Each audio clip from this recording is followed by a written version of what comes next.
de nous confier à la Vierge Marie, qu'elle ouvre notre cœur, parce que Jésus veut nous donner aujourd'hui, au nom du Père, du Fils et du Saint-Esprit.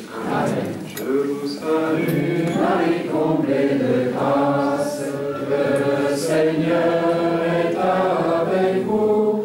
Vous êtes bénie entre toutes les femmes, et Jésus, votre enfant, est béni. Sainte Marie, Mère de Dieu, priez pour nous, pauvres pécheurs, maintenant et à l'heure de la mort. Amen, Amen, Alléluia.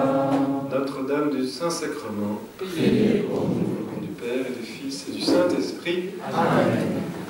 Merci d'être venus aussi nombreux pendant l'heure de la sieste. Oui. Alors j'espère que vous n'allez pas vous endormir. Sûrement pas. Si jamais c'est moi qui m'endors, je vous demanderai de me réveiller. D'accord? Voilà. Alors, ça, c'est une conférence assez pratique, j'espère, vous me direz à la fin, sur les attitudes spirituelles, pour nous aider à vivre les heures d'adoration, parce qu'une heure c'est long, hein, et quand on répète toutes les semaines, parfois on peut trouver ça difficile, hein, d'être fidèle, etc. Qu'est-ce que je fais pendant cette heure? Comment bien la vivre? Alors pour commencer, une petite anecdote que j'ai reçue quand j'ai vécu aux États-Unis. J'ai eu la chance de vivre à New York pendant un temps, avec les moines du Bronx, les franciscains, qui s'occupent des pauvres. Et là-bas, j'ai rencontré un des prêtres qui organisait les JMJ de Denver en 1993. Il était dans l'équipe d'organisation. Il m'a raconté ceci. Ils ont vu sur le trajet de la Papamobile, ils avaient un timing très serré, vous savez, hein, on ne perd pas une minute. Et sur le trajet de la Papamobile, il y avait un petit oratoire, dans une école, ou je ne sais plus, ou un hôpital, mais un petit oratoire, voilà, qui donnait sur la rue. Et le prêtre a dit, mais il ne faut pas que le pape voie ça, parce que Jean-Paul II s'arrêtait souvent pour prier. Dès qu'il y avait le Saint-Sacrement, il voulait passer un petit temps pour saluer le Seigneur Jésus. Donc ils disent, oh là là, si le pape s'arrête, on est foutu, on est en retard. Donc, ils ont fait venir des arbustes, des espèces de draps, etc., pour cacher, si, véridique, il m'a dit, pour cacher ce petit oratoire, pour le masquer. La Papamobile arrive, elle passe devant, et Jean-Paul II dit « stop ». Donc la Papamobile s'arrête, il montre l'endroit. Il dit « c'est quoi ça ?» Il le prête tout penaud, Saint-Père. C'est une petite chapelle, un petit oratoire avec le Saint-Sacrement. On avait peur que vous vous arrêtiez et qu'on soit en retard. Et avec un petit sourire, le pape a dit « ce n'est pas bien de vouloir cacher le Seigneur Jésus au Saint-Père ». Vous voyez, c'est un mystique, hein, Saint Jean-Paul II, c'est un saint extraordinaire, enfin c'est un géant. Comme Padre Pio, comme d'autres mystiques, il avait perçu quasi physiquement la présence de Jésus dans le Saint-Sacrement. Incroyable, incroyable. Voilà, donc ça c'est des grâces qu'il a reçues en particulier, mais voilà ma petite anecdote pour introduire. Alors je vais vous donner 8 attitudes spirituelles pour ceux qui prennent des notes. 8 attitudes pour bien vivre cette heure d'adoration, ces heures d'adoration que nous avons avec Jésus. Première attitude, essayer de se décentrer de soi. Vous entendez bien le premier mot, essayer. Hein, tout ce que je vais dire, on essaye parce qu'en fait on n'arrive pas trop. Hein, on est des pauvres, on le verra. On ne sait pas bien prier, hein, donc on ne se met pas la pression. On essaye de se décentrer de soi. Pourquoi? Parce que, je vous rappelle qu'à cause du péché originel, eh bien, on a tendance à se regarder le nombril, hein, de se mettre au centre de la réalité, que tout tourne autour de nous, et que nous sommes le centre. Et c'est pas vrai, hein, le centre c'est Dieu, c'est pas nous. Hein, et on est fait pour la relation à l'autre, à Dieu d'abord, et aux frères et aux sœurs ensuite. Hein, on n'est pas fait pour se regarder le nombril. Et souvent, quand on se regarde le nombril, on est triste, hein, quand on est enfermé dans notre petit moi. Donc voilà le problème du péché qui a tendance à nous renfermer sur nous. Et donc le but de l'adoration, c'est de sortir de soi, de sortir de ce petit moi pour rencontrer l'autre qui est là, en présence, dans le Saint-Sacrement. Alors toujours un des moines du Bronx, des franciscains, qui m'avait dit « Tu sais, Jérôme, Dieu est Trinité. » Ça, je lui dis, bah ça quand même, je sais. Et il a créé l'homme à son image et à sa ressemblance. Il dit, bah oui, mais ça, je sais aussi. Et bah donc, il y a une trinité dans l'homme. Ah, ça, je ne savais pas. Il me dit, tu veux savoir ce que c'est la trinité dans l'homme? Je dis, Si moi j'aime bien. Je vous le fais en anglais, enfin en américain, parce qu'il me l'a fait en américain. La Trinité dans l'homme, c'est me, myself and I. Moi, moi, moi. C'est beau, je trouve, en américain, on n'a pas beaucoup de mots. Hein, mais voilà le mystère du péché. Hein, moi, je. Hein, il faut essayer de sortir de soi pour rencontrer l'autre. Hein, c'est une rencontre, hein, la vie de prière, d'adoration. On va rencontrer le Seigneur Jésus. Donc on essaie de se décentrer. Comment on fait? Eh bien par des actes intérieurs de foi, d'espérance et d'amour. Seigneur, je crois que tu es là. Vous voyez, on fait un acte intérieur. Je crois que tu es là, vraiment présent. J'espère te voir un jour, j'espère en toi. Hein, voilà, à vous de trouver après. Hein.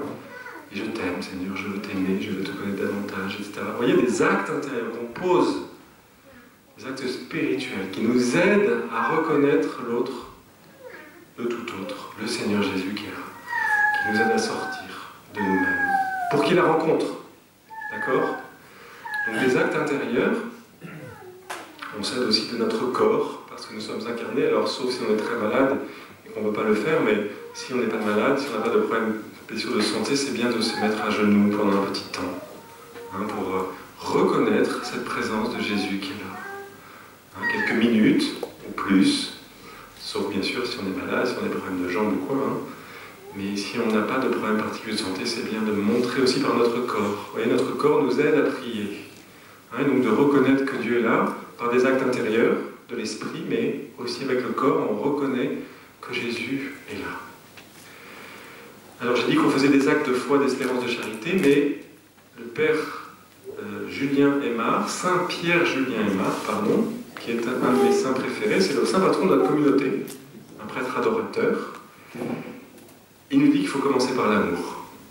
Oui, il faut faire des actes de foi et d'espérance, mais d'abord des actes d'amour. Et je le cite. Donc à chaque attitude, je m'aiderai de saints, hein, nos grands frères, nos grandes sœurs qui sont déjà passés avant nous sur cette terre, qui ont appris à aimer Jésus. Je le cite, Saint Pierre Julien Aymar, 19e siècle. Commencez toutes vos adorations par un acte d'amour, et vous ouvrirez délicieusement votre âme à l'action de Dieu. C'est parce que vous commencez par vous-même que vous vous arrêtez en chemin. Vous voyez, le problème, on commence par soi. Hein, on ne sort pas de soi. On commence par nos soucis, nos problèmes, les choses de notre vie, etc. Je vais venir, on a le droit d'en parler au Seigneur, bien sûr, d'ouvrir son cœur, mais il faut commencer par Jésus, et pas par soi. Hein, un acte d'amour. Toujours le saint. Ou bien, si vous commencez par quelque autre vertu que l'amour, vous faites fausse route. Est-ce que l'enfant n'embrasse pas sa maman avant de lui obéir? L'amour est la seule porte du cœur. Le vrai secret de l'amour est donc de s'oublier. Vous voyez, oublier notre petit moi. C'est pour ça que je dis qu'on essaye, parce que c'est pas facile.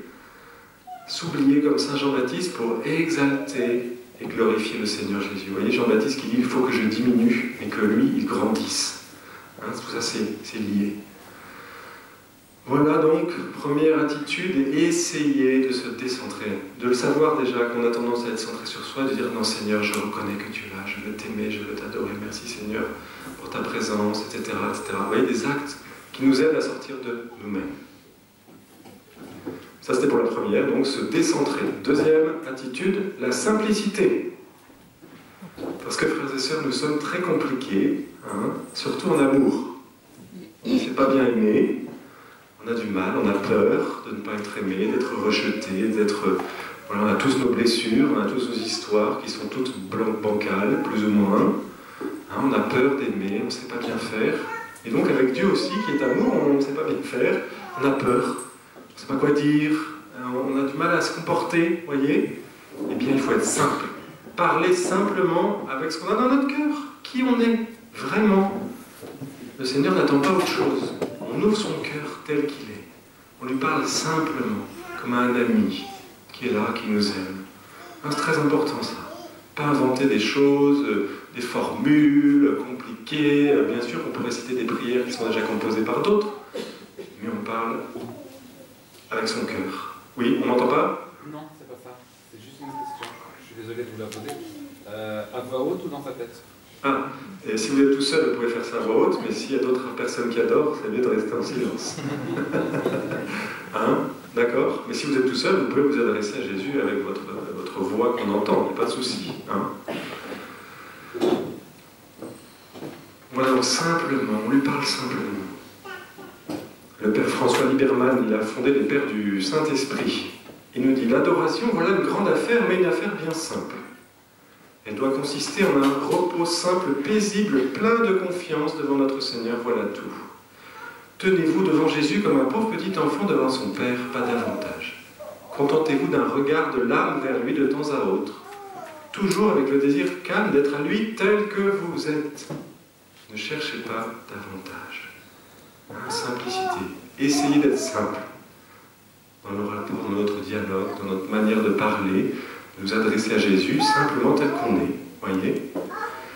Alors, qui rentre dans ce domaine de la simplicité, est-ce qu'on peut prendre la simplicité de s'aider d'un livre pendant notre adoration? Voilà, je vois que les angoisses sont à leur comble. Réponse de Sainte Thérèse d'Avila. Je rappelle pour ceux qui ne connaissent pas Sainte Thérèse d'Avila, c'est un peu, pour la prière, le Neymar du foot. Hein? Très très fort. Hein? Championne du monde, elle est docteur de l'Église, docteur de la prière, hein, le Carmel, avec Saint Jean de la Croix. Donc, pour la prière personnelle, la prière silencieuse, l'adoration, c'est, eh bien, Sainte Thérèse d'Avila nous témoigne dans sa biographie que pendant 14 ans après être rentrée au couvent, elle rentre au couvent et pendant 14 ans, elle n'a pas pu faire oraison ou adoration devant le Saint-Sacrement, parce qu'il y avait les deux, sans l'aide d'un livre. Voilà ce que nous dit Thérèse. Alors si elle, la star, elle a besoin d'un livre, nous, on peut utiliser un livre. Alors après 14 ans, elle a eu des grâces, voilà, son chemin spirituel s'est élevé, donc elle n'avait plus besoin, hein, mais elle s'est aidée.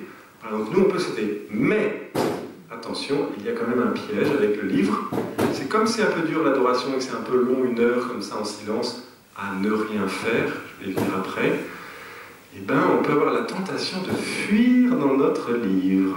On arrive, on dit bonjour à Jésus, pendant quelques minutes, on s'installe, on ouvre notre livre, et puis ça fait un peu un écran entre le Saint-Sacrement et nous, hein, et en fait là il n'y a pas du tout la rencontre. Hein, vous voyez, on est parti.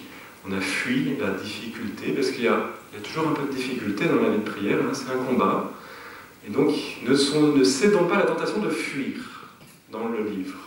Le livre doit être une aide, un soutien pour notre méditation, notre contemplation, mais pas une fuite. Imaginez que vous invitez quelqu'un à dîner, bonjour, vous accueillez, vous montrez la table avec tout ce qu'il y a, puis vous allez vous asseoir dans votre fauteuil et vous lisez votre roman pendant 3 heures, et puis à minuit, vous allez voir les invités. C'était sympa cette soirée, hein?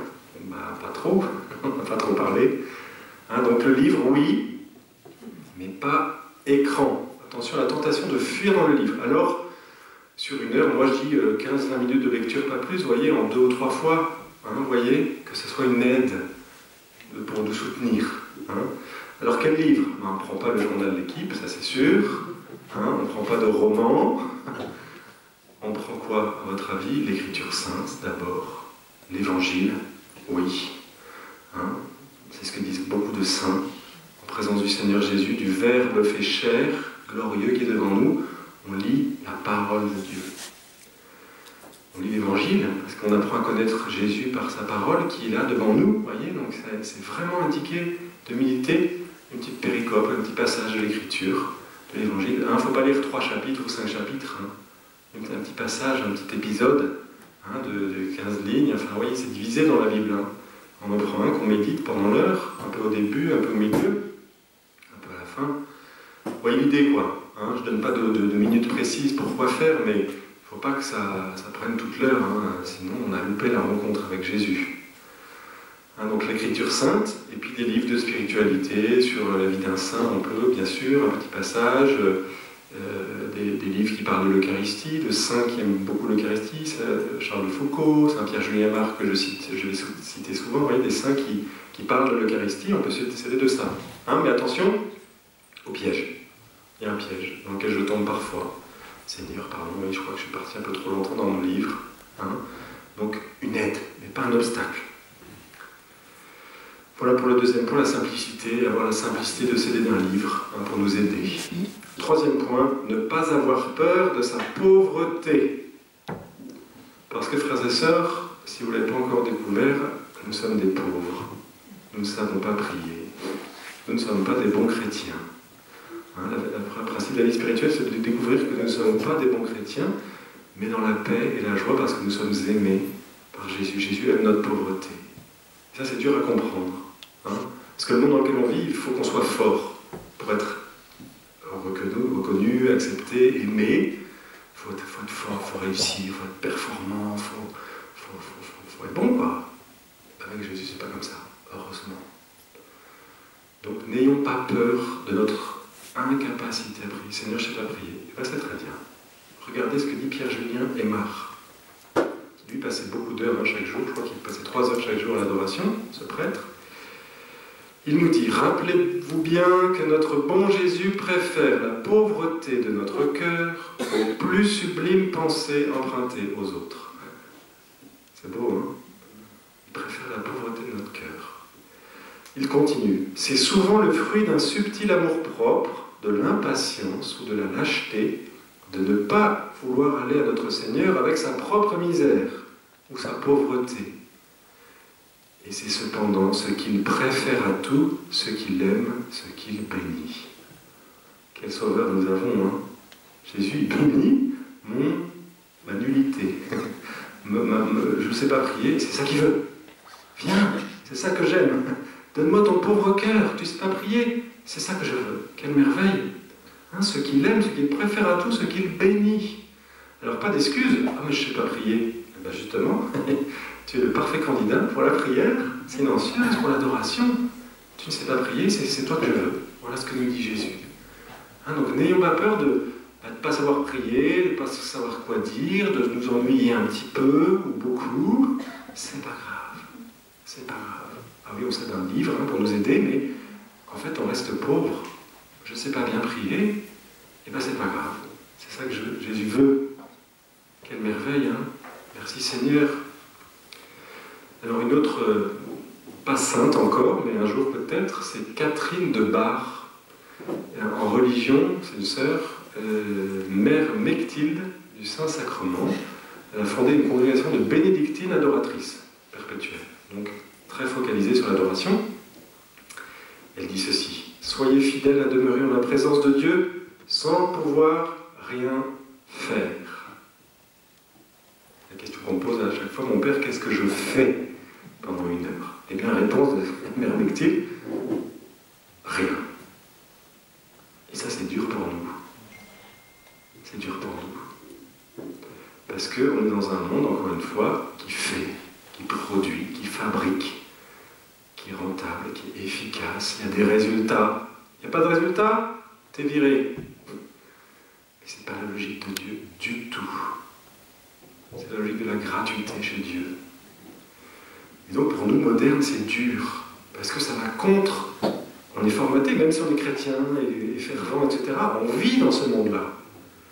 On vit dans le monde qui ne pense pas Dieu, qui ne pense pas comme Dieu, qui pense business, rentabilité, pognon, efficacité, etc., etc. Faire.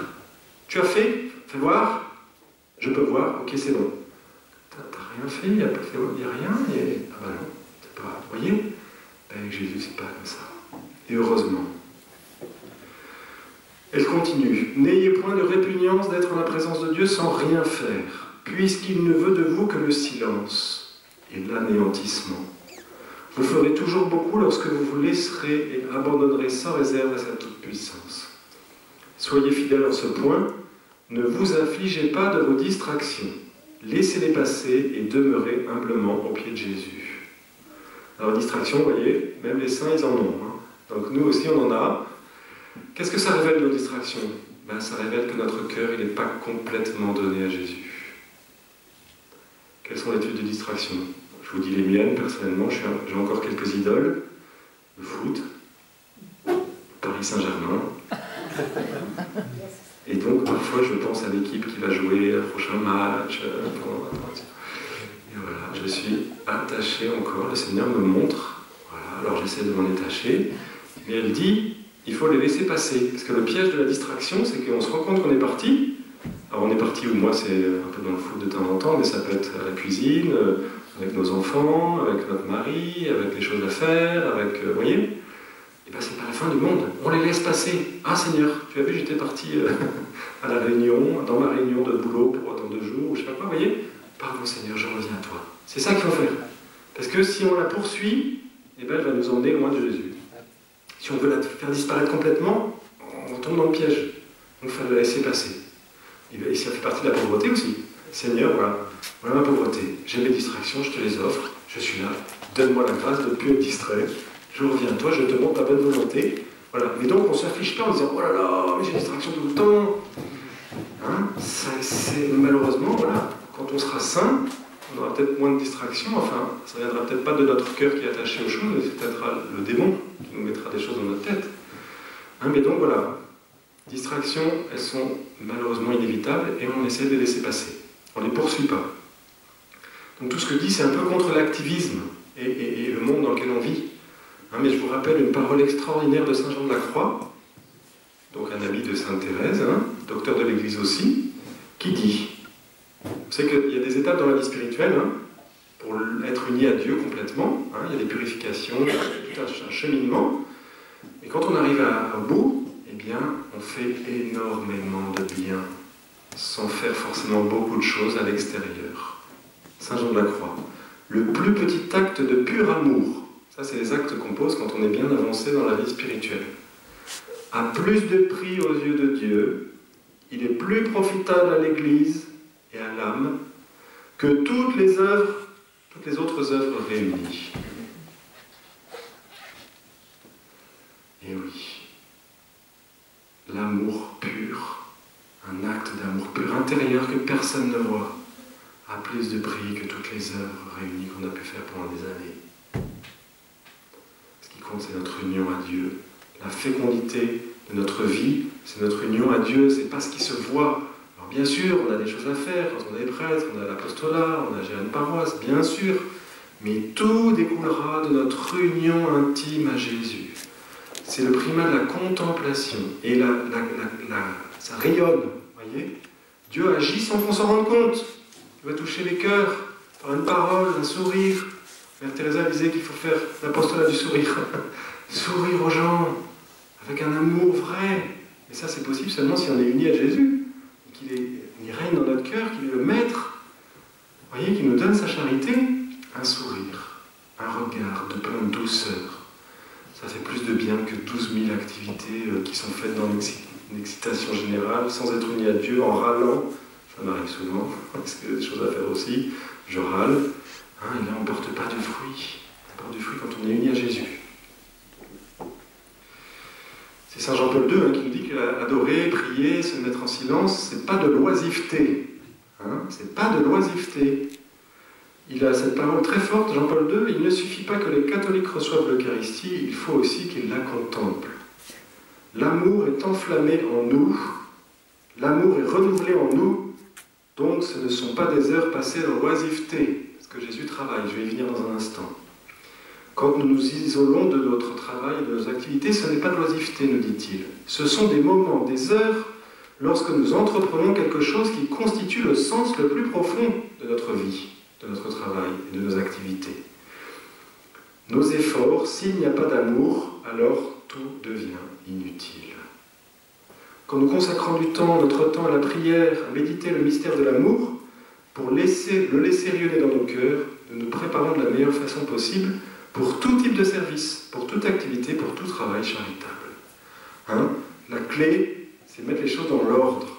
Bien sûr qu'on va faire des choses. On a une activité, on a un service à faire, on doit évangéliser, porter la bonne nouvelle, être en service, voilà. Mais d'abord, notre union à Jésus. Il faut faire l'ordre. C'est Saint Augustin qui parle de l'ordo amoris, l'ordre de l'amour. Si on met le business et l'activité avant et qu'on néglige la prière, eh bien on devient stérile. On devient des cymbales qui résonnent. C'est Saint Paul qui dit, si j'ai pas la charité en moi, j'ai beau me faire couper la tête pour la foi, sauver des gens, etc. Je ne suis une cymbale qui résonne. Parce que c'est l'amour seul qui donne du prix à ce qu'on fait. Hein, Mère Teresa qui disait, c'est pas ce qu'on fait qui compte, mais l'amour qu'on met dans ce qu'on fait.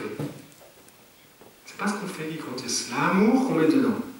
Donc on peut aimer beaucoup plus en remplissant une petite bouteille d'eau pour nourrir son enfant, en préparant la cuisine, en faisant le ménage, en allant faire une réunion, en travaillant. Vous voyez, si on met de l'amour, eh ben ça porte du fruit. Mais pour aimer de l'amour, il faut qu'on soit unis à l'amour, à Jésus. Donc voilà pour le troisième point, hein, pas avoir peur de sa pauvreté, parce que c'est ce que Jésus veut et aime. Quatrième point. Nous, on fait rien en apparence, mais en fait, il y a une activité de notre esprit quand même si on ne s'en rend pas compte. Hein. Saint Thomas d'Aquin dit que la prière, la contemplation, c'est la plus haute activité de l'homme. C'est ce qu'il y a de plus haut. Donc c'est une activité. Hein. C'est pas on se tourne les pouces, même si on n'a pas l'impression qu'il se passe grand-chose, c'est une activité. Et lui, Jésus travaille notre cœur quand on lui donne du temps. Il travaille notre âme. Il la rend belle. C'est l'image de Michel-Ange, vous savez, qui faisait des statues merveilleuses.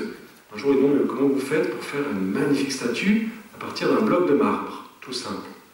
Réponse de Michel-Ange, oh, c'est très simple, j'enlève ce qui est en trop. Mais la statue est déjà là. Waouh, c'est beau, hein? Il la voyait et il enlève ce qui est en trop. Eh bien, quand on va donner du temps à Jésus à l'adoration, Jésus va enlever ce qui est en trop dans nos vies. Alors ça peut faire un peu mal. Il va nous montrer le péché, les choses qu'on ne veut pas lui donner encore. Il va nous convertir, il va nous travailler pour faire apparaître la merveille que nous sommes. Cette merveilleuse statue, hein, l'image de la statue belle, il va enlever ce qui est en trop, il va purifier notre cœur. Comment ça va se faire? On va avoir des lumières sur la foi, en méditant un peu l'écriture, en passant du temps avec Jésus. Jésus va illuminer notre cœur, il va nous faire comprendre des points de la foi. Hein, on va grandir dans la foi. Puis l'espérance et la charité vont grandir aussi petit à petit. Il ne faut pas être pressé, on ne le voit pas trop, mais après coup, quand on regarde en arrière, après des longues périodes de prière, on se dit « Ah, pas mal, mais quand même, le Seigneur, il m'a changé. Il m'a rendu plus doux, plus serviable, plus paisible, plus charitable, petit à petit. » Alors, on n'est pas encore saint, ni parfait, mais le Seigneur travaille. Il va y avoir des guérisons aussi. Une guérison dans notre cœur. Parce qu'on est tous blessés, frères et sœurs, et Jésus va guérir. Il va guérir. Il est venu pour guérir, Jésus. Il le fait, petit à petit. Je peux témoigner. Moi, j'étais abîmé comme tout le monde. J'ai eu une conversion assez forte à 23 ans, mais j'étais complètement abîmé à ce moment-là. Ben, j'ai pu voir que l'adoration m'a transformé petit à petit. Il reste du boulot, mais Jésus me change petit à petit. Et si j'arrête de prier, je suis mort. Je l'ai dit en prêche tout à l'heure. Alors, deux exemples de Jésus qui travaille le cœur par le Saint-Sacrement. Le premier exemple, c'est par rapport à la foi. C'est André Frossard, qui était il était athée, fils du premier secrétaire du Parti communiste. Donc Jésus, Dieu, pas trop. Et il raconte sa conversion foudroyante en présence du Saint-Sacrement. Je lis ce qu'il raconte. En visitant par hasard une église, je vis au-dessus du maître-autel un vaste appareil de plantes, de candélabres, d'ornements, qui était dominé par une grande croix de métal portant en son centre un disque d'un blanc mat. L'Eucharistie. Je n'avais jamais vu d'ostensoir habité, ni même, je crois, d'hostie, et j'ignore que je suis en face du Saint-Sacrement. La signification de tout cela m'échappe, mais c'est alors que commence l'avalanche à rebours. Je ne dis pas que le ciel s'ouvre. Il ne s'ouvre pas, il s'élance, il s'élève soudain. Fulguration silencieuse, évidence de Dieu. Irruption de lumière, joie du naufragé. Tout est dominé par la présence de celui dont je ne pourrai jamais plus écrire le nom sans que me vienne la crainte de blesser sa tendresse, devant qui j'ai le bonheur d'être un enfant pardonné, je suis catholique. Incroyable, non? En un instant. Vous êtes capable de faire Jésus? Alors là, c'est un peu extraordinaire, mais donc, nous, si on lui donne du temps, il va travailler notre cœur. Il va nous faire grandir dans la foi, l'espérance et la charité. Deuxième témoignage, c'est le père Nicolas Butet, un grand ami de Jésus Eucharistie, qui a fondé une communauté qui s'appelle Eucharistène, qui s'occupe de personnes qui ont été très blessées justement dans la vie. Et une jeune fille qui lui a... il raconte cette jeune fille qui est venue chez lui un jour qui était très difficile. Et en fait, il la rencontre, je crois, à un moment où elle voulait se suicider. Donc elle avait 17-18 ans. Elle était passée dans plusieurs hôpitaux psychiatriques, enfin, voilà, c'était très difficile, très en souffrance, plusieurs tentatives de suicide, et là, elle voulait se suicider, parce que son père, une des causes c'est ça, son père, qui n'est pas très futé d'avoir dit ça, il lui a dit un jour en colère, tu peux crever, je m'en fous. Un papa qui dit ça à sa fille, ça n'aide pas. Donc elle était abîmée, elle n'arrivait pas à se construire, c'est une période difficile d'adolescence, bref. Et elle rencontre le père buté, puis il l'amène à la chapelle. Tu souffres, tu ne te sens pas aimé, etc. Mais là, il y a quelqu'un qui t'aime, c'est Jésus. Alors je te laisse passer un peu de temps avec lui. Et elle a aimé ça, et elle a demandé au père buté de revenir, parce qu'elle ne dormait pas, elle était insomniaque, la nuit. Elle a dit, est-ce que je peux venir pendant 9 nuits? Je ne sais pas pourquoi elle a dit 9. Alors le père buté a dit, oui, mais pas 9 nuits consécutives, il faut que tu dormes un peu. 1 nuit sur 2, tu feras. Donc elle est arrivée à 22h, 23h, elle restait jusqu'à 6h du matin, 7h du matin, elle faisait toute la nuit. Et elle raconte, je la cite, « À la fin de l'année scolaire, j'avais envie de crier à mes camarades la détresse qui me rongeait, ce dégoût de la vie qui me poussait à faire n'importe quoi. J'aurais tant voulu laisser tomber mon misérable corps dans le Rhône. » Et elle raconte ce qu'elle a dit au Seigneur pendant l'adoration. « Le Seigneur devra m'écouter cette fois. Je vais aller devant lui et je vais le supplier de m'aider. Pendant 9 nuits, je présentais mes blessures au Saint-Sacrement. Et Jésus les pansait. Pendant 9 nuits, je laissais sortir toutes les meurtrissures de mon âme. Et la Vierge Marie me berçait dans ses bras pour m'apaiser. J'étais tombé, écoutez bien, j'étais tombé si bas, que je me suis cassé le nez sur Jésus, et comme un trampoline, il m'a renvoyé à la lumière. Ça, c'est un enseignement clé. Jésus a pris la dernière place. C'est l'abbé Huvelin, le confesseur de Charles de Foucault, qui dit ça. Jésus a tellement pris la dernière place que personne ne pourra aller plus bas que lui. C'est beau, hein? Et donc elle témoigne, elle est tombée si bas dans sa dépression, dans sa noirceur, mais elle est tombée sur Jésus. Parce que tout en bas, il y a Jésus. Il est là. Il a remonté vers la lumière. Vous voyez ce qu'est capable de faire Jésus au Saint-Sacrement? Donc si on lui donne du temps, il va faire ça nous aussi. Alors peut-être pas en 9 jours, peut-être pas en un instant comme Frossard, mais il va guérir notre âme de ses blessures profondes, de ses manques d'amour qu'on n'a pas eu, voilà, de notre histoire. Il va panser les plaies avec douceur, parce que Jésus est doux, délicat. Hein, il ne fait jamais violence. Même quand il nous fait des reproches pour qu'on se convertisse, qu'on devienne plus saint, c'est toujours dans la douceur. Hein, quand c'est l'agitation, l'angoisse, la culpabilité un peu malsaine et morbide, ça ne vient pas de Jésus. Hein, Jésus veut qu'on change, qu'on devienne saint, donc il va nous montrer les choses à changer, à abandonner notre vie, le péché, etc. Mais quand il nous fait des reproches, c'est jamais accusateur. Hein, l'accusateur, c'est le démon. Il est vaincu, l'accusateur de nos frères. Hein, Jésus, c'est toujours doux quand il nous fait des reproches, et ça nous convertit en fait par sa douceur. Ça nous change. Voilà pour le 4e point. Jésus travaille, lui. D'accord, notre cœur. Alors on lui donne du temps pour qu'il puisse bosser. 5e point. Un des principaux obstacles à la vie de prière, les soucis. Qui n'a pas de soucis? C'est marrant, j'ai fait 150 fois cette conférence, dans 150 paroles, j'ai jamais vu une main se lever. Et oui, frères et sœurs, nous avons nos soucis, nos croix, nos difficultés, nos épreuves, nos souffrances, tous, parfois plus, certains plus que d'autres. Hein, c'est lourd, on a des soucis. Eh bien, Jésus, l'Eucharistie, est là pour nous, frères et sœurs. Toujours un témoignage du père buté, il a vu arriver une femme dans sa chapelle, et pendant quelques jours, elle passait 3 heures d'affilée à l'adoration, et elle repartait. Et au bout de 4-5 jours, il voit qu'elle arrive triste, et elle repart triste. Encore plus même que quand elle est arrivée. Alors il va la voir, il dit, mais madame, ça va? Et puis il dit, ben oui, vous voyez bien, je passe 3 heures chaque jour à l'adoration. Et il lui demande cette question toute bête, et vous pensez à qui quand vous êtes devant le Saint-Sacrement? Et là, elle ouvre son cœur, elle se met à pleurer, à mon fils, qui avait des problèmes de boulot, d'alcool, de divorce, de machin, de tout. Vous voyez, son fils avait une souffrance très grande, et elle en tant que mère, c'est normal, elle portait cette souffrance. Mais elle ne le donnait pas à Jésus. Elle le ressassait dans son esprit. Vous voyez, il ne faut pas faire ça. Bien sûr qu'on intercède, on prie pour ce qu'on aime, bien sûr. Mais on donne à Jésus, Seigneur, tu gères. Moi, je ne peux pas gérer. On ne peut pas gérer tous les soucis de notre vie. C'est lui qui est maître de la vie, de nos vies. Seigneur, tu gères. Moi, j'en peux plus. C'est trop dur. C'est toi qui gères. Je te fais confiance. Je te confie ça. Parce que, frères et sœurs, souvent, on veut porter des choses qu'on ne peut pas porter. On ne peut pas. C'est trop lourd. Et on s'épuise. Et on se dit, mais Seigneur, il est où? Ah, il est là. Il attend que tu déposes ton fardeau à ses pieds. Que tu sois un peu plus léger. Parce qu'il s'occupe. Je vous rappelle, frères et sœurs, que Jésus aime ceux que vous aimez beaucoup plus que vous. Et il veut les sauver beaucoup plus que vous. Ça, c'est une bonne nouvelle.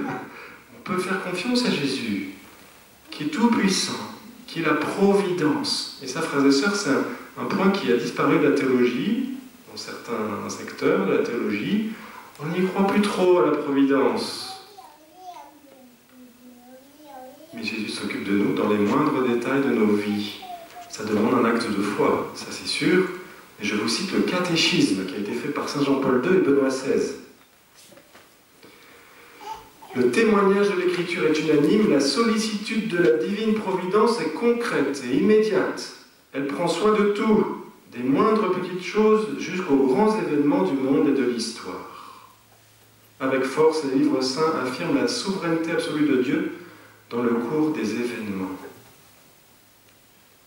C'est un acte de foi peut-être qui est difficile à poser, mais peut-être c'est le Seigneur qui nous demande de le poser. Seigneur, je crois en toi que même, parce qu'effectivement on voit le mal, on se dit mais s'il y a le mal et que Dieu est tout-puissant, ça ne marche pas. Enfin, mais il se sert, il ne veut jamais directement le mal, il le permet, ça c'est un grand mystère. Pourquoi? Et on pourrait écrire des livres dessus. Il permet, il ne veut pas directement, il permet pour un plus grand bien qui ne serait pas apparu sans. C'est très mystérieux. Et donc Jésus est là dans nos épreuves, il est là sur la croix avec nous. C'est ça la clé aussi, c'est qu'on n'est pas tout seul dans nos épreuves. Vous voyez, le problème de la croix, c'est qu'on n'en veut pas trop, moi le premier, je râle assez vite, et on rejette. Quand on souffre, on se bat, on se révolte. C'est une réaction un peu normale. Mais quand on se révolte, en fait, je ne sais pas si vous avez déjà remarqué, mais on souffre encore plus. Et quand on accepte la situation, on ne peut pas la changer, on l'accepte. On fait tout ce qu'on veut pour l'améliorer, etc., mais on l'accepte. On accepte la réalité telle qu'elle est. C'est ce que disait Mère Teresa dans une vidéo extraordinaire, mais je ne la retrouve plus. Mais je m'en souviens parfaitement. Elle dit, Mère Teresa, géante de la sainteté, si Dieu permet telle chose dans ta vie, you have to accept. Elle dit ça. Elle dit des choses négatives, mais aussi des choses positives. Si Dieu veut que tu sois avec un certain revenu, confortable pour pouvoir aider d'autres, etc., d'avoir un bon travail, et que toi tu voudrais vivre avec les pauvres, si le Seigneur ne veut pas ça, you have to accept. Elle prend plein d'exemples, c'est une dizaine, you have to accept. Et après elle se détend, elle est assez grave, Mère Teresa parfois, et à la fin elle se détend, il y a la lumière qui arrive dans son visage et elle dit and then you become free. Et là tu deviens libre. C'est paradoxal. J'ai déjà expérimenté dans ma vie, je me suis révolté contre de nombreuses croix que j'ai eues, comme tout le monde, pas plus. J'ai pas eu de choses extraordinairement difficiles, mais j'ai eu mes croix portées, j'ai encore mes croix portées. Il y en a une, je me souviens, j'ai eu du mal à l'accepter. Et pendant un an, je me suis révolté intérieurement, alors que j'allais à la messe tous les jours, etc. J'étais déjà en chemin vraiment de conversion, j'aimais Jésus, mais intérieurement, je refusais. Je disais non. Et je souffrais encore plus. Et je me souviens, il y a un moment où j'ai lâché prise, je me disais, ok, j'en peux plus là, je vais m'écrouler, j'accepte. J'accepte la situation. Qu'est-ce qui se passe dans ces cas-là, quand on accueille la croix, quand on accueille Jésus, qui est sur la croix?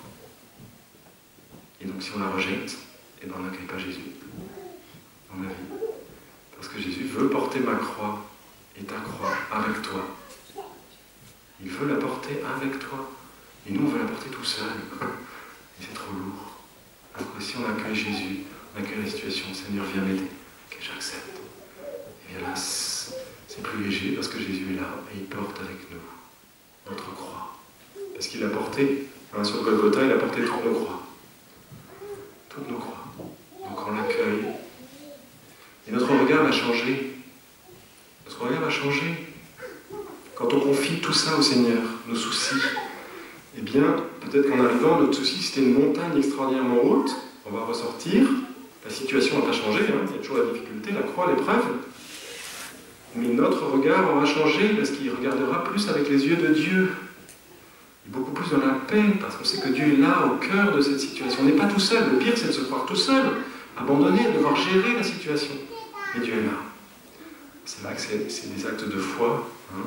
La croix, c'est toujours été le mystère le plus difficile à accepter, hein, et à comprendre et à accueillir. Hein, c'est pas de la mort, c'est pas morbide, il faut souffrir, il faut souffrir, souffrir. Non, c'est pas ça. Hein. C'est le mystère de la rédemption. Si on veut du ressuscité et pas du crucifié, ben on n'aura pas le ressuscité. Parce que le ressuscité est crucifié. Hein, c'est les deux revers d'une même pièce. Mais donc, si on accueille le crucifié, on accueille aussi le ressuscité. Si on accueille la croix, il y a déjà le mystère de la gloire qui est là. C'est mystérieux, hein. Les saints le vivent de manière exemplaire. On se dit, mais comment font-ils? Ben, je crois qu'il y a beaucoup de ça, d'acceptation, d'accueil, et de voir la puissance de Dieu à l'œuvre dans nos épreuves. Alors Jésus demande qu'on s'abandonne. Seigneur, je te fais confiance. Je te confie ça. Je te confie mon fils, ma fille, mon époux, le boulot, la période de chômage, la maladie, toutes nos croix. Seigneur, je te confie. On fait ce qu'on peut pour essayer d'améliorer, bien sûr, hein, mais on confie. Hein, on lâche prise. Abandon. Toujours le catéchisme. Jésus demande donc un abandon filial à la providence du Père, qui prend soin des moindres besoins de ses enfants. Ne vous inquiétez donc pas en disant qu'allons-nous manger, qu'allons-nous boire. Votre Père Céleste sait que vous avez besoin de tout cela. Cherchez d'abord son royaume et sa justice, et tout cela vous sera donné par surcroît. Voilà pour le 5, les soucis. Hein, bien sûr qu'on intercède, on prie, on confie ce qu'on aime à Jésus, mais on les dépose en même temps au pied de Jésus. Pour qu'il, vous voyez, c'est ça l'abandon. Seigneur, tu gères. Ça ne veut pas dire qu'on s'en fiche de la situation. Bien sûr qu'elle est toujours là, on aime toujours ceux qui... On prie pour eux, on veut que ça s'améliore, mais on confie au Seigneur. 6e point. La question du regard à l'adoration.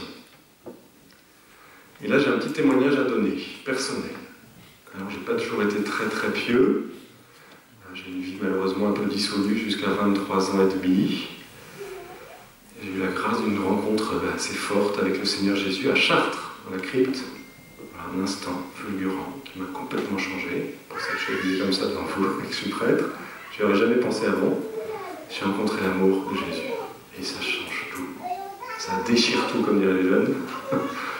Ça m'a complètement changé. Moi j'étais un peu déprimé, pas dépressif, mais déprimé, vie grise. Qu'est-ce que je vais faire dans ma vie? Qu'est-ce que je fais là? À quoi ça sert? J'avais pas trouvé le sens, j'avais pas trouvé Dieu, j'avais pas trouvé Jésus. Alors j'allais boire des bières avec les copains. C'est marrant 5 minutes, mais... Et Jésus m'a rejoint. Et le témoignage, c'est par rapport justement à l'adoration, parce que très vite il m'a touché par l'adoration.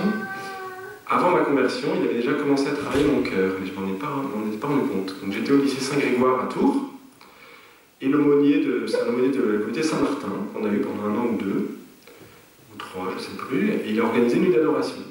Moi, je n'allais pas trop à la messe, peut-être une fois, de temps en temps, Noël, Pâques, un peu plus, 5-6 fois dans l'année, parce que de tradition chrétienne, mais je ne suis pas très fervent. Puis je vivais surtout dans le péché, loin de Dieu. Et là, il organise cette nuit d'adoration, alors je me suis inscrit. Pourquoi? Parce que toutes les jolies filles de ma classe étaient inscrites. Et je me suis dit, il y a peut-être moyen de faire plus ample avec connaissance avec certaines. Et effectivement, j'ai discuté pas mal avec certaines, mais je suis quand même allé à l'adoration. Pas très longtemps, j'avoue, peut-être 8, 10, 12 minutes, je ne me rappelle plus, mais pas très loin. Et bien, avec le Seigneur, il n'y a pas besoin de beaucoup de temps. J'ai expérimenté. Première fois que je voyais le Saint-Sacrement. Ça, c'est quand même problématique quand on pense à ça. Un chrétien de tradition, enfin, mes parents venaient au caté, etc., il voit l'adoration à 17 ans pour la première fois. C'est qu'il y a eu un problème de côté des prêtres, avec les parents aussi peut-être, de ne pas amener à l'adoration. Bref, première fois que je vois le Saint-Sacrement. Mais mystérieusement, dans mon histoire, j'ai toujours eu la foi que Dieu est là et que la messe c'est Dieu. Je ne sais pas pourquoi. J'ai eu... Voilà, c'est un don qui m'a été fait. J'arrive devant le Saint-Sacrement. Et là, j'expérimente que quelqu'un est là et me regarde. Mise à nu. Vous voyez, je ne peux pas me cacher. Scanner. Spirituel. Quelqu'un est là et me regarde. Oh là là, et je ne peux pas me planquer. C'est très fort et en même temps c'est très doux. C'est un regard qui ne juge pas, comme je disais tout à l'heure, qui est très doux, mais je suis mise à nu. Alors, témoignage perso pour vous dire que n'oublions pas que si Jésus est vraiment là avec son corps, son âme et sa divinité, il est vraiment là, et donc il nous regarde. Se laisser regarder par Jésus. Nous on pense à le regarder, j'y viendrai juste après, mais n'oublions pas le premier point. D'abord Dieu qui me regarde. Qu'est-ce qui se passe dans l'Évangile quand Dieu regarde quelqu'un? Marc 9 ou 11, je ne sais plus, jeune homme riche. Jésus posa son regard sur lui et il l'aima. Donc si on se laisse regarder par Jésus, on se laisse aimer. Parce que je crois que c'est un des plus gros nœuds de notre vie, le problème du péché, c'est que c'est un manque d'amour. On ne s'aime pas beaucoup, on a du mal à s'aimer en vérité, et on a du mal à se laisser aimer. Et bien Jésus veut nous aimer. Il veut qu'on se laisse aimer par lui. Donc on se laisse regarder et on se laisse aimer. D'accord? N'oublions pas cet aspect. Jésus me regarde. Je me laisse regarder, je me laisse aimer par lui. Deuxième, le retour, je le regarde aussi avec mes yeux de mon corps, mes yeux de chair. C'est la logique de l'incarnation. Je regarde Jésus, alors je ne vous demande pas de passer 1 heure avec les gros yeux grands ouverts devant ce sacrement. Certains saints le faisaient. Saint Pierre Julien Mar, il paraît, arrivait, il s'installait et il était captivé, grands yeux ouverts pendant toute l'heure. Mais voilà, c'est une grâce particulière d'un saint. Mais nous, regardons-le aussi avec nos yeux. Quelques minutes au début, quelques minutes au milieu, quelques minutes à la fin, sans rien dire de spécial. Enfin, poser son regard sur Jésus. Sur le signe, il y a un signe, c'est l'incarnation, un signe sacramentel. Parce que Pierre, il commence à couler quand il marche sur l'eau, à partir du moment où il quitte, voilà, il regarde la mer, au lieu de regarder Jésus. Tant qu'il regarde Jésus, tout se passe bien. Et puis il doute un peu, il regarde, mais qu'est-ce que je suis en train de faire? Je suis sur l'eau, je coule. Donc nous, il faut qu'on garde notre regard sur Jésus. Un regard intérieur, mais qui passe aussi, puisque nous sommes incarnés, corps et âme, par le regard de notre corps. Et puis, on est fait pour voir la beauté, frères et sœurs. Au ciel, nous contemplerons la beauté absolue, infinie, pour l'éternité. Waouh, quel programme! C'est pas long le ciel, hein. On s'ennuie pas au ciel, hein. On a parfois une vision un peu statique du ciel, comme au cinéma, boum, ok, adieu, bon, ok. Bon, ça fait quand même 100 000 ans que je suis là, voilà, quand même. Hein, c'est pas ça, hein, c'est dynamique. Contempler la beauté sans fin de Dieu. Le témoignage d'un père de famille théologien aux États-Unis, il s'appelle Scott Hahn, il a écrit Rome Sweet Home, peut-être que vous avez lu, un super théologien, un saint homme. Il a 6 ou 7 enfants, et une de ses petites filles qui était allée à une de ses conférences, elle devait avoir 6-7 ans, ou peut-être même moins, et puis il avait parlé de l'Eucharistie, en disant que c'était la messe sur la terre, etc., que le ciel c'était une messe perpétuelle. Puis dans la voiture, la petite fille derrière, elle boudait, elle était triste. Et puis elle dit à son père, papa, je ne veux pas aller au ciel. Comment? Pourquoi tu dis ça? Bah tout à l'heure, tu as dit que c'était la messe qui s'arrêtait jamais, et je m'ennuie déjà tellement. Hein, on s'ennuie pas au ciel. Hein, on s'ennuie pas. On voit Dieu face à face. C'est dynamique. C'est de beauté en beauté, de clarté en clarté dynamique. Donc on regarde avec nos yeux, parce qu'on est fait pour voir la beauté. Et qu'en contemplant la beauté cachée, voilée, certes, de Jésus au Saint-Sacrement, on contemple la beauté. Et donc, en fait, on devient ce qu'on regarde, nous dit les pères de l'Église. On devient ce qu'on contemple. Donc si on contemple la beauté et Dieu, eh bien on devient Dieu. On est divinisé aussi par notre contemplation. Pas simplement par la communion. Et puis ça vient guérir les mochetés qu'on voit. Parce qu'on voit des mochetés sur la terre. On voit le lait, la laideur, le mal. À Internet, je n'ai pas besoin de faire de dessin pour voir des mauvaises choses. Et bien on purifie notre regard, notre âme, en regardant Jésus, en posant notre regard sur Jésus. 7e point, les sécheresses, les aridités. Alors, il va y avoir des sécheresses, des aridités, des combats. On va vouloir avoir envie de partir. Après 5 minutes d'adoration, on va dire, oh là là, j'ai plein de trucs à faire, je m'ennuie, je ne suis pas bien, je veux partir. Alors, est-ce qu'on va voir Jésus pour les petits bonbons qu'il nous donne, les consolations, ou pour Jésus lui-même? On va passer de « j'y vais pour moi » à « j'y vais pour lui ». Et c'est très important d'être fidèle, frères et sœurs. Là, c'est la question de la fidélité. Devant l'aridité, sainte Faustine a dit que c'est grâce à notre fidélité que Dieu peut réaliser son œuvre. Si on n'est pas fidèle, eh ben, on l'empêche d'une certaine manière de réaliser son œuvre. Alors un autre saint, Saint Pierre Julien qui dit ce qu'il faut faire quand on est dans l'aridité, la tentation, on a envie de partir. Vous êtes dans l'aridité, glorifiez la grâce de Dieu sans laquelle vous ne pouvez rien. Ouvrez votre âme vers lui, vers le ciel, comme la fleur ouvre son calice au lever du soleil pour recevoir la rosée bienfaisante. Vous êtes dans l'état de tentation, de tristesse, tout se révolte en vous, tout vous porte à quitter l'adoration, sous prétexte que vous offensez Dieu, que vous le déshonorez plus que vous ne le servez. Peut-être que vous avez déjà ces sentiments, de tentation, de tristesse, de sécheresse, de dégoût, et on a envie de partir. N'écoutez pas cette tentation, dit Saint Pierre Julien. C'est l'adoration du combat, de la fidélité à Jésus contre vous-même. Non, vous ne lui déplaisez pas, vous réjouissez votre maître qui vous regarde. Il attend de nous l'hommage et la persévérance jusqu'à la dernière minute du temps que nous devions le consacrer. Donc on ne part pas à 59 minutes, frères et sœurs. On va jusqu'au bout. Dernière minute. C'est parfois les plus longues, les dernières.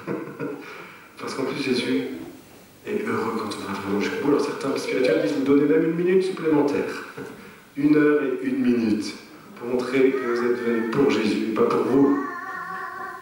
C'est capital la fidélité. Quand on fait du sport, si on veut être bon, il faut pratiquer. C'est pareil avec la vie de prière. Plus on prie, plus c'est facile. Moins on prie, plus c'est difficile. Donc allons-y. Et dernier point. Donc le 7e, c'était des sécheresses, tentations. On ne veut pas continuer. Je ne sens plus rien, j'arrête l'adoration. Non, reste. Persévère. Dernier point. Quand l'adoration se transforme en adoration. Je vois qu'il y en a qui connaissent. Alors on s'endort, on est fatigué, on a une grosse journée, on est fatigué, on pique du nez, puis on s'endort et l'heure elle passe très vite. Est-ce que c'est grave, docteur? Eh bien là on a la petite Thérèse de l'Enfant Jésus qui elle aussi s'endormait. Vous voyez, même les saints s'endorment parfois. Alors, si on s'endort à chaque fois, il faut peut-être changer de créneau horaire. Et oui, le but, c'est pas de s'endormir. De temps en temps, on pique du nez qu'on puisse s'endormir, oui, mais si on s'endort à chaque fois, c'est que c'est pas notre heure. Il faut prendre une autre heure. Et donc, Thérèse s'endormait. Et au lieu de se culpabiliser, vraiment, t'es nul, t'étais endormi en présence de Jésus, vous voyez, c'est ce qu'on peut se dire spontanément. C'est pas un chrétien, vraiment, tu ne sais pas prier. Quelle honte. Et bien voilà ce qu'elle dit. Ô Jésus, que ton petit oiseau est heureux d'être faible et petit, que deviendrait-il s'il était grand? Jamais n'aurait l'audace de paraître en ta présence, de sommeiller devant toi. Oui, c'est là encore une faiblesse du petit oiseau lorsqu'il veut fixer le divin soleil, l'Eucharistie, et que les nuages l'empêchent de voir un seul de ses rayons. Malgré lui, ses pauvres petits yeux se ferment, sa petite tête se cache sous la petite aile, et le pauvre petit être s'endort, croyant toujours fixer son astre chéri. Alors on ne fait pas dire à Thérèse qu'elle n'a pas dit, on ne dit pas chouette, c'est mon heure d'adoration, je prends mon sac de couchage, je vais pouvoir faire la sieste. Évidemment, c'est la fatigue, c'est pas la paresse spirituelle. Quand les apôtres s'endorment pendant la nuit de Jésus l'agonie, c'est pas forcément la fatigue physique, c'est plutôt une paresse, un refus de veiller, d'accompagner Jésus dans la difficulté, dans l'angoisse, dans la tristesse, dans la prière. Mais Thérèse en remet une couche, elle ne s'arrête pas là. Je devrais me désoler de dormir pendant mes oraisons et mes actions de grâce? Eh bien non, je ne me désole pas. Écoutez bien la merveille. Je pense que les petits-enfants plaisent autant à leurs parents lorsqu'ils dorment que lorsqu'ils sont réveillés. Certaines mamans me disent parfois plus.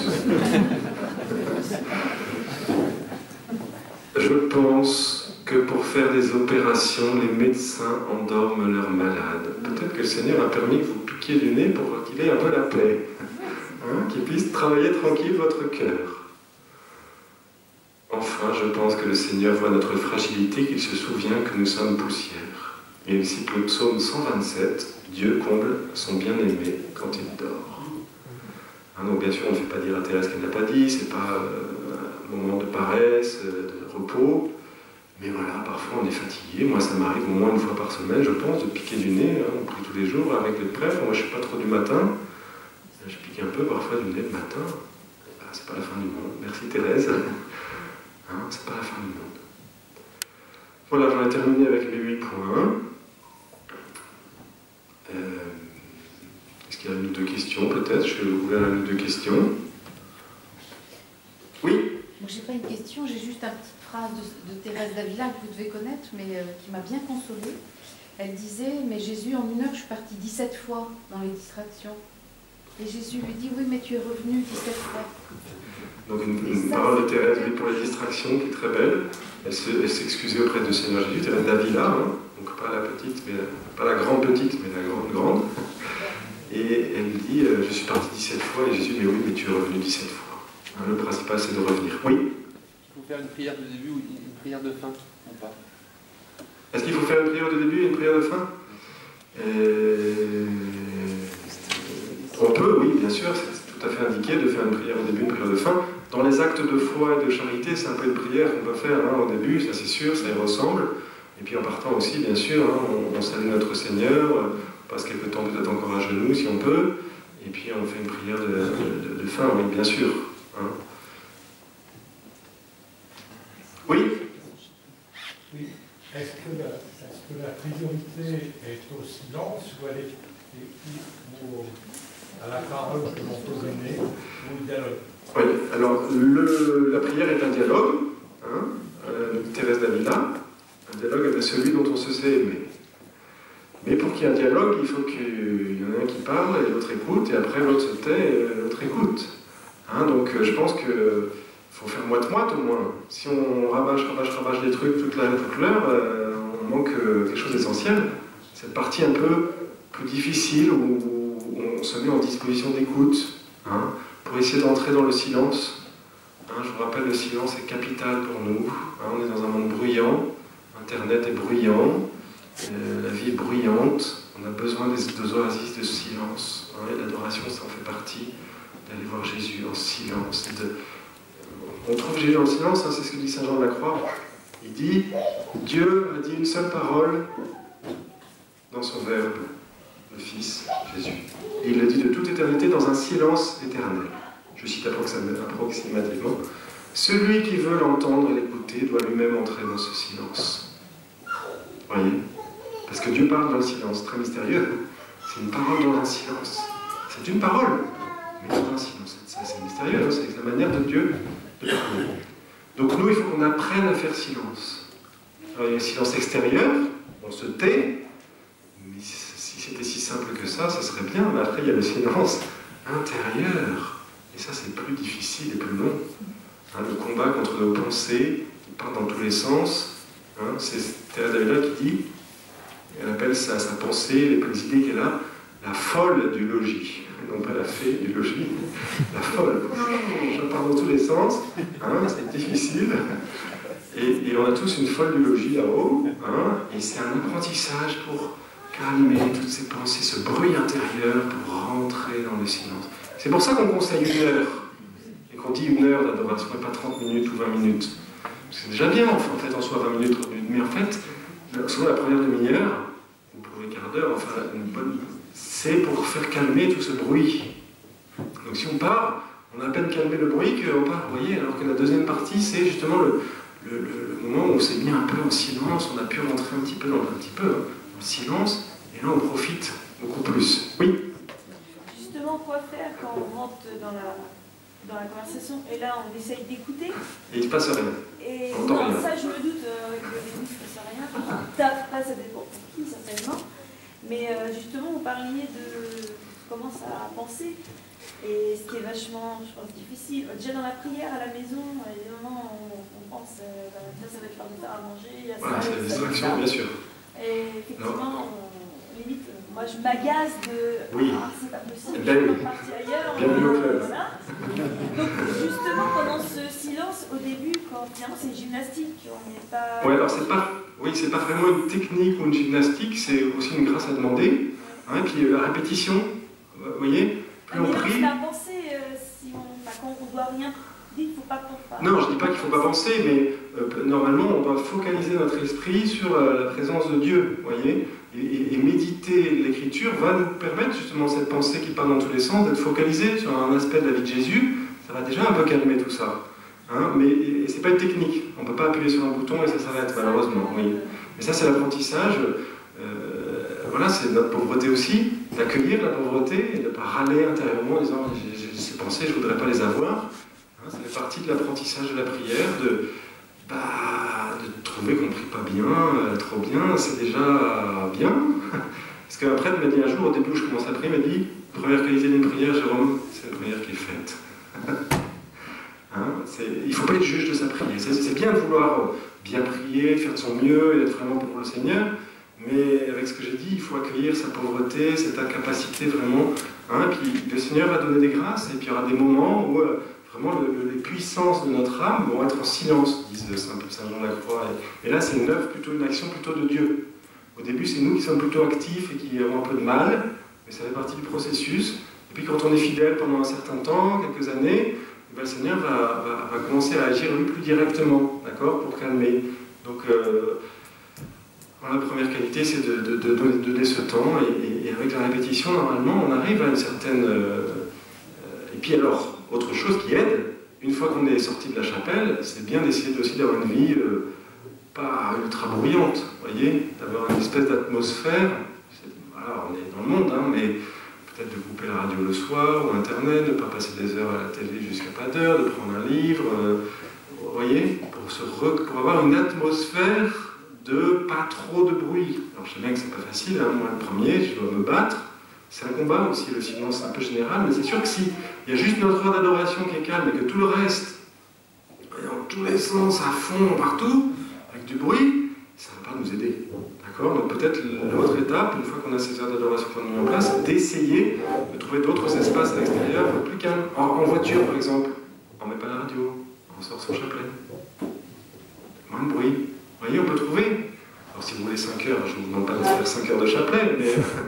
Vous voyez, on peut prendre une demi-heure, une heure de silence. Voilà, le silence. Quand on y goûte, on n'a plus envie de le quitter, le silence. Parce que c'est un silence qui est plein, qui est habité par Dieu. On rencontre Dieu. C'est très mystérieux, ça ne peut pas expliquer. Mais voilà, on rentre. C'est pour ça que les moines, ils vont à l'écart. Ils sont comme nous, les moines, au début. Ils ont leur idée, et ils prennent alors, eux, le moyen radical. Nous, on n'a pas cette possibilité de prendre moyen radical, mais il faut trouver dans notre vie une atmosphère un peu, comme on peut, vous voyez, un peu détachée aussi du bruit. Hein, pourquoi pas le vendredi soir, de couper, de faire une journée silence le vendredi, tiens, pour toi Seigneur, pas d'internet. Oh là là, oh là là, oh là là, à 16, oui.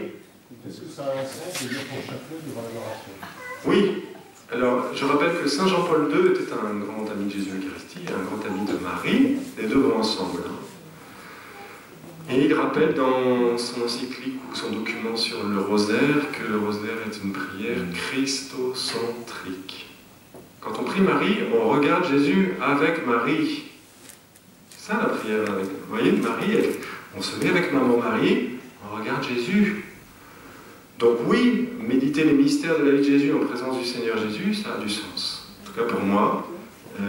Voilà, je conseille simplement sur une heure de ne pas faire 2 chapelets ou 3, mais plutôt un seul quand même. Hein, qui est ce temps de silence. Parce que la prière vocale, c'est très bien. Le chapelet est une prière contemplative et c'est extraordinaire. Mais je pense qu'on a besoin aussi du silence, silence, silence. Vous voyez, où on n'est plus dans l'activité. Parce que c'est une activité là. Encore, et c'est très bien. Donc, moi, voilà, un chapelet c'est 25 minutes, une demi-heure, mais pas 2. Hein, parce que ça peut être une fuite aussi d'une certaine manière. On a du mal à ce silence, cette inaction, parce que dans la prière, il y a la prière un peu active, et puis la prière plus passive. Donc, voilà, un petit complément, mon père. l'expérience, c'est que dans des moments d'aridité, je me rends compte que des fois, je lis une dizaine en méditant un mystère de la vie du Christ, et ça me relance dans la contemplation, c'est assez extraordinaire. Voilà, on peut faire ça. Une dizaine ou deux, ou trois, peut-être pas le chapelet en entier. C'est mon conseil. Bien sûr que c'est indiqué, hein, c'est pas opposé. Moi, une fois, j'ai entendu une sœur qui m'a dit « Mais on peut pas, c'est Marie, là, c'est Jésus. » Je dis « Ah bon ?» J'étais au début de ma conversion, je dis « Ah bon, mais ça me paraissait bizarre. » Et après, j'ai lu Saint Jean-Paul II, et je dis « Ah, ça va un peu. » Hein, c'est christocentrique, donc il n'y a pas de souci. Oui. Oui, j'ai une question de demande, entre guillemets. J'adorais pendant 1 an, et j'avais, je dirais, un souci, entre guillemets, c'est avec les arrivants et les partants. On ne savait pas comment se positionner quand on arrivait, et quand on part. On ne sait pas comment se positionner, on n'a pas de transition. Vous voyez ce que je veux dire? Avec l'autre ou... Oui, avec l'arrivant ou le partant. Mais il n'y a pas de trop... Enfin, il y a certaines paroisses qui mettent en place un petit Notre Père commun, vous voyez, ça. Hein, oui. C'est ce qu'on fait nous aussi. Voilà, certains le font. Après, on ne va pas forcer tout le monde. Après, c'est avec les prêtres disciples. Au moment où on arrive, on ne sait pas à quel moment on peut commencer, on ne sait pas dans quelle situation se trouve la personne qui est actuellement en prière, et vice-versa, quand nous on part, on ne sait pas à quel moment on doit partir par rapport à la personne qui arrive. Normalement, dès qu'elle est arrivée, c'est sûr que on essaie d'attendre 30 secondes qu'elle s'installe un peu. Oui, Une minute. Enfin, elle est arrivée. Je me casse. Mais je vois ce que vous voulez dire. On attend qu'elle s'installe tranquillement, et puis après, une fois qu'elle est là, elle a pris le relais de l'adoration. Oui, mais c'est vrai, comme il disait, je trouve que c'est très bien, c'est d'être ensemble et de partager quelque chose. Oui, alors il faut demander si ça ne dérange pas, parce qu'on est tous plus ou moins ours. Hein, il y en a qui n'aiment pas trop, peut-être. Enfin, je ne pense pas qu'il faut imposer, c'est une bonne idée, mais peut-être faire en concertation. Mais c'est vrai que dans beaucoup de paroisses, peut-être pas tous, mais j'ai entendu beaucoup, un petit rituel, vous voyez, de passage de témoin. Il y en a qui mettent une espèce de foulard. Hein, ils disent une petite prière, je vous salue Marie notre Père, puis il y a un petit foulard qui est transmis. On peut trouver des choses, après c'est assez souple. Hein. Et j'ai vu souvent, oui, je vous salue Marie ou un Notre Père commun, qui faisait la transition, vous voyez. C'est beau aussi de reconnaître l'autre. Enfin voilà, moi je suis plutôt pour, mais peut-être pas. Enfin, voilà. Après c'est au prêtre de décider, hein, mais on peut mettre un petit rituel, hein, c'est possible, pour faire la transition. Oui. Moi, vous avez un peu introduit la question, c'est la place de la Sainte Vierge pendant l'adoration. Alors Marie, quand on est en train d'adorer, elle est en train d'adorer aussi. Parce qu'elle est au ciel, avec son corps, de glorifier. Hein. Elle doit être magnifique. Et elle est en train d'adorer son Fils, de contempler son Fils. Donc elle est avec nous. Et Marie est maîtresse de vie spirituelle. Hein, elle est le moule, dit Saint Louis-Marie. Hein, elle nous forme. Elle nous fait des petits Jésus. Parce qu'elle est la mère de Jésus, elle fait de nous des petits Jésus. Elle est mère de vie spirituelle, donc elle est là en fait. Mais Marie, vous savez, est très discrète. Hein. C'est la lune et Jésus le soleil. Donc quand le soleil brille, la lune on ne la voit pas, mais elle est là. Hein. Donc Marie est avec nous dans nos adorations, elle est complètement là. Moi quand je fais faire l'adoration aux enfants, il y en a qui sont très fans de Marie évidemment. Et donc, voilà, je les fais chanter, et puis on prend une petite dizaine ensemble, vous voyez, on présente ce sacrement. Et puis il y en a une qui est vraiment fan de Marie, et dès qu'on commençait le jour de Marie, elle tournait la tête du Saint-Sacrement parce que la statue était là-bas. Et donc je lui ai expliqué, je lui ai dit, mais c'est très bien, si Jésus n'est pas exposé, tu te tournes vers Marie-Statue, qui renvoie à Marie véritable, mais là, tu sais, Jésus est vraiment là, c'est Jésus du ciel, donc je lui ai expliqué, et donc Marie, elle est en train de regarder vers là. Donc toi, il ne faut pas que tu regardes vers là-bas, c'est pas la fin du monde, hein, mais Marie est en train de contempler avec nous le Seigneur. Donc Marie est là, même si elle est évidemment éminemment discrète. Hein, Marie, c'est l'humilité la plus grande qui soit. Donc, en présence de son divin Fils, présent l'Eucharistie, elle est là, discrète, mais une vraie présence maternelle. Et donc, oui, on est en fait, normalement, on devrait adorer à l'école de Marie. Marie a passé sa vie à adorer, dès la conception, elle adorait le Seigneur, son Fils, et toute sa vie, elle a adoré Jésus. Et après la mort et la résurrection de Jésus, elle a adoré. Saint Pierre Julien Marc, que j'aime beaucoup, il dit qu'elle passait du temps près du tabernacle, hein, pour adorer, et que c'est grâce à ça même que Saint Pierre, il avait autant de conversions, 3000, 5000, hein, c'est parce que Marie était en train d'intercéder, hein, derrière, hein, dans les bases arrières. Hein, Marie qui aime Jésus d'une manière extraordinaire, Elle est là avec nous, mais cachée. Hein. Mais de toute façon, quand on prie Marie, elle ne prend rien pour elle, elle amène tout à Jésus tout de suite. Hein. C'est pour ça que quand on la prie, ben, elle embellit nos prières, elle nous aide à prier, elle nous purifie, elle nous amène à Jésus. Donc oui, Marie est complètement là. Hein. C'est pas deux choses, c'est pas opposé du tout. Hein. Et je trouve que les nuits sont plus fortes que le jour. Alors oui, il y a une grâce particulière pour la nuit, c'est vrai. C'est un appel particulier. Je pense que tout le monde n'est pas appelé forcément à adorer la nuit. Ils sont rassurés là. Mais il y a une grâce particulière. C'est dur, il faut se lever, il faut essayer de ne pas piquer du nez trop. Mais il y a une grâce particulière d'un grand silence de la nuit, ça c'est sûr. Voilà, donc s'il y en a qui veulent encore s'inscrire, j'ai des papiers. Hein. Il y en a qui ne sont pas encore inscrits là. Moi je fais ma pub. Hein. On peut s'inscrire. Et puis faites connaître autour de vous. Voyez, témoignez. Parce que si c'est le curé qui dit tu as ton heure d'adoration, c'est son job. Oui, bah, c'est son job. Le curé me demande si je. Mais si c'est un paroissien qui va voir un autre paroissien qui dit oh, j'ai découvert l'adoration, tu devrais découvrir, c'est génial. Viens avec moi une fois. Hop, vous voyez, vous transformez en évangélisateur. Comme ça que ça se déploie aussi. Hein, donc faites connaître et puis voilà, témoignez de ce qui se passe dans votre vie grâce à Jésus l'Eucharistie. Mais voilà, c'est la clé de la vie intérieure, je l'ai déjà dit. C'est la clé. C'est la clé. Tous les saints, c'est des gens qui ont pris la priorité numéro 1 de la vie intérieure. Il y a plusieurs formes, hein. C'est pas forcément une vie de chartreux, hein, la vie intérieure. Un curé d'art, c'est une vie intérieure extraordinaire, une activité extraordinaire, un Maximilien Kolbe. Vous voyez, il ne faut pas opposer action et contemplation, chacun sa grâce, mais dans chaque vocation, il y a le primat de la contemplation.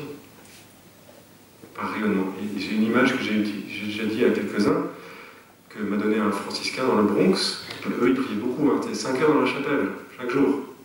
2 heures d'adoration, plus tous les offices, plus la messe, ça fait 5 heures. Plus le chapelet en commun, 5 heures, 4h30, 5 heures par jour, dans la chapelle. C'est quand même pas mal. Et après, ils allaient s'occuper des pauvres et ils rayonnaient extraordinairement parce que justement, c'était en ordre. C'était d'abord la contemplation. Et il y en a un qui m'a dit, mais en fait, la clé c'est ça. L'image du champagne, des coupes de champagne au mariage. Vous avez déjà vu, hein, on met un espèce de château comme ça qui a une seule coupe tout en haut. On verse le champagne, la première coupe se remplit, et toutes les autres se remplissent, mais uniquement avec ce qui déborde de la première. On vide jamais la première pour remplir les autres. Vous voyez? Et bien, normalement, notre apostolat, notre action, devrait seulement, malheureusement, ce n'est pas le cas, sinon l'Église irait bien, ça devrait être seulement ce qui déborde, et on devrait être toujours rempli de Dieu. Et c'est pour ça que les saints, Mère Teresa, elle a ses croix, elle a ses difficultés, elle a ses ténèbres, c'est pas facile sa vie, mais elle a une fécondité extraordinaire, parce qu'elle est toujours remplie, Mère Teresa. Et comment ils font? Ils ne sont jamais fatigués, elle se couche à minuit, et c'était la première levée à 4 heures, avec le labeur qu'elle faisait, mais comment elle fait? Elle est remplie de Dieu, Dieu lui donne sa force, c'est la force de Dieu. Pas croire, Mère Teresa, elle ne se croyait pas forte, hein. Elle disait même, j'espère que ma successeur, mon successeur, celle qui prendra ma place quand je serai morte, à la tête de la congrégation, 5000 ou 6000 sœurs, hein, c'est gros. J'espère que ça sera la moins gâtée sur le plan humain, de qualité humaine, pour montrer que c'est l'œuvre de Dieu. Moi, il m'a choisi, je ne sais pas faire grand-chose, c'est pour son œuvre à lui. Hein, quand elle avait voulu parler aux évêques pour fonder ce nouvel ordre, il y a un évêque qui a dit « Quoi ? Sœur Thérèse, là, faire qu'on fondait un ordre, mais elle n'est même pas capable d'allumer les bougies à l'église, elle est trop petite, elle est trop faible. Vous voulez qu'elle fasse un ordre religieux? Vous ne comptez pas. Ben, justement, c'est quand je suis faible que je suis fort, c'est que Mère Teresa, elle était toute vide d'elle-même parce qu'elle était faible, elle n'a pas beaucoup de... Elle était remplie de Dieu. Donc, vous voyez, le monde ira mieux si nous sommes des saints. C'est la sainteté. Et la sainteté, ça passe par la vie intérieure. Et c'est ce qu'il y a de plus dur, frères et sœurs. Je sais bien hein, que mon discours n'est pas ultra facile, hein, c'est un appel à la conversion, mais la vie intérieure, c'est la clé absolue de notre vie. Sinon, on est des cymbales. Si on n'est pas rempli de Dieu, si on peut pas la prière. Alors on n'est pas des moines, hein, bien sûr, on ne va pas passer 5 heures dans la chapelle, mais à votre niveau, d'avoir votre vie intérieure, de laïque, sérieuse, solide, de prière, de chapelet, de confession régulière, de messe, de communion, de service, hein, tout ça à votre niveau. Bien sûr, on n'est pas tous des moines et chacun, voilà, chacun sa grâce. Hein, ce que dit saint François de Sales, à quoi ça sert pour un évêque de vouloir prier comme un chartreux et de jamais voir personne? Il rate sa vocation. Sa vocation, c'est d'administrer, d'aller voir, d'aller prêcher, d'être actif. Hein, et à quoi ça sert pour un couple qui a des enfants de vouloir être pauvre comme saint François d'Assise? C'est idiot.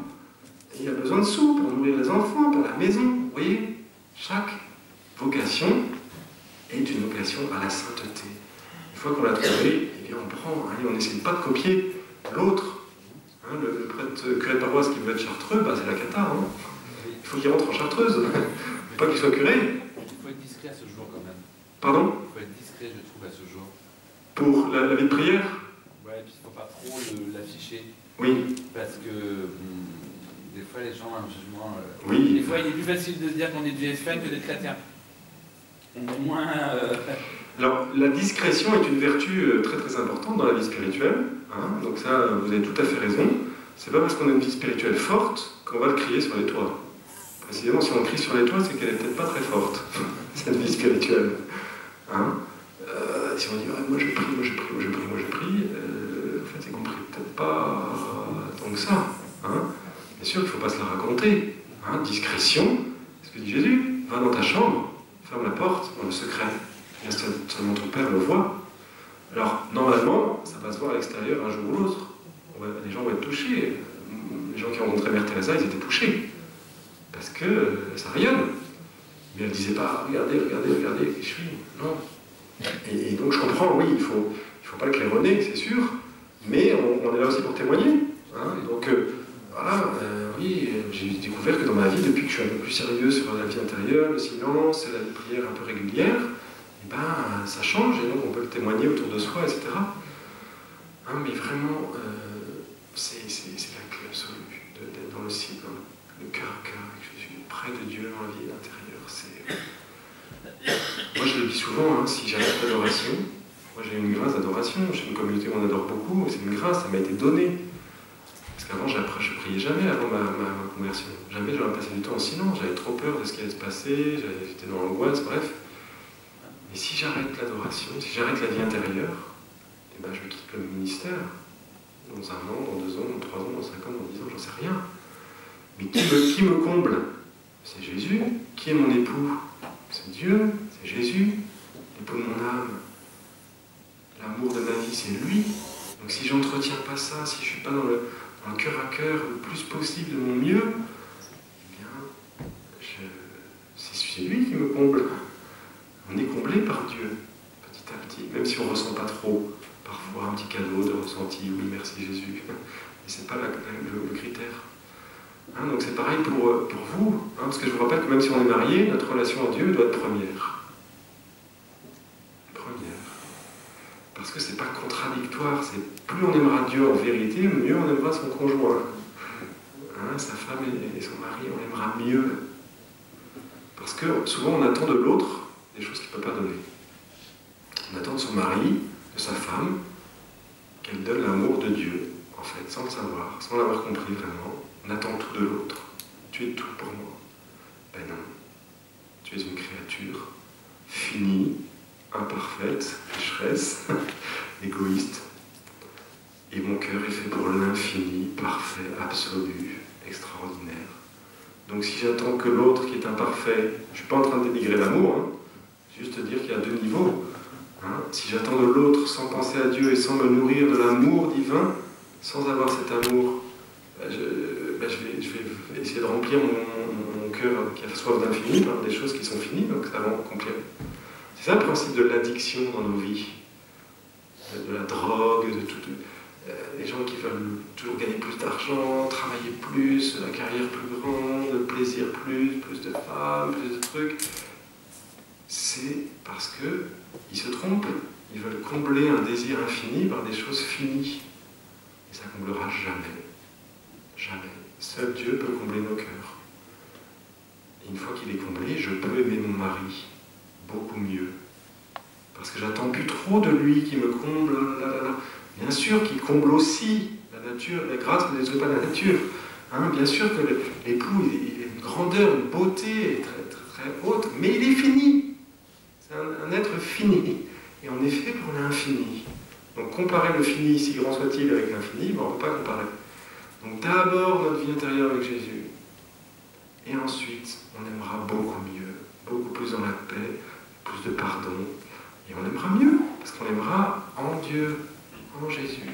On voudra son salut. Hein, la plus belle preuve d'amour, c'est de voir le salut de celui qu'on aime. Alors qu'il aille au ciel. C'est ça le grand amour. Pas qu'il aille bien, etc. Si jamais il est malade, mais que ça le conduit au ciel, ben ça sera ça qu'on voudra. Ce qu'on doit vouloir, c'est le salut de son conjoint, de celui qu'on aime, de ses enfants, qui sont au ciel. Parce que c'est ça la plus grande. On est fait pour ça. Et si on loupe ça, c'est terrible.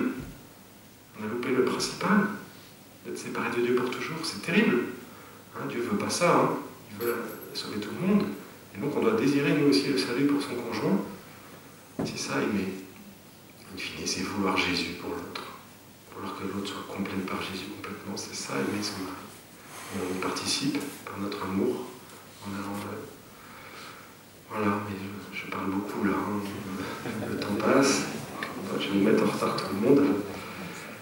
Avant de nous quitter, je crois qu'il va y avoir le chapelet. Vous l'avez déjà commencé le chapelet? Ah oui, depuis longtemps.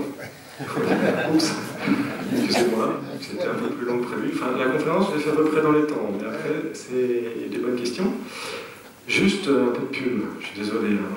Mais on fait une petite revue qui s'appelle le brasier eucharistique pour brûler l'amour pour Jésus eucharistique. 16 pages, avec des petits articles de 4-5 pages, des petits éditos, j'écris un petit peu dedans, plusieurs. Voilà, des petits conseils, enfin voilà, des témoignages d'autres paroisses qui ont l'adoration, de gens qui ont été touchés, enfin bref. Ça coûte l'abonnement pour 10 numéros par an, parce que l'été on se repose un peu, on n'écrit pas. Pour 10 numéros, c'est 17 €, je crois, ça nous fait 1,70 par numéro. Voilà, ça nous aide grandement pour notre vie de missionnaire. Donc j'ai une quinzaine d'exemplaires. Pour ceux qui seraient plutôt intéressés par un abonnement, vous pouvez en prendre un gratuit, que je vais déposer ici. Il me reste des papiers pour s'inscrire à l'adoration, s'il y en a qui ne sont pas encore inscrits. Hein, j'ai même les crayons, ils sont gratuits. Voilà, n'hésitez pas. Hein. Et merci d'être venus aussi nombreux, parce que dans beaucoup de paroisses, même des grosses paroisses parisiennes, une fois, je tairai le nom de la paroisse, par charité, 9 personnes à la conférence du dimanche. Donc ça, c'est un peu déprimant pour moi. Alors je dis, Seigneur, tout est grâce. Mais 9, c'est pour une grosse paroisse parisienne, on se dit, mais bon. Alors que là, c'est une plus petite paroisse, c'est super, peut-être 60, 70, enfin, vous êtes beaucoup. C'est super. Hein. Donc merci beaucoup d'être venus aussi nombreux, merci de ne pas avoir dormi. Hein. Même s'il y en a un ou deux qui a piqué du nez, mais je ne leur en veux pas. Hein. C'était l'heure de la sieste, vous ne pouvez pas faire autrement. Voilà, je termine en vous bénissant. Le Seigneur soit avec vous. Que Dieu Tout-Puissant vous bénisse et vous garde, le Père, le Fils et le Saint-Esprit. Amen.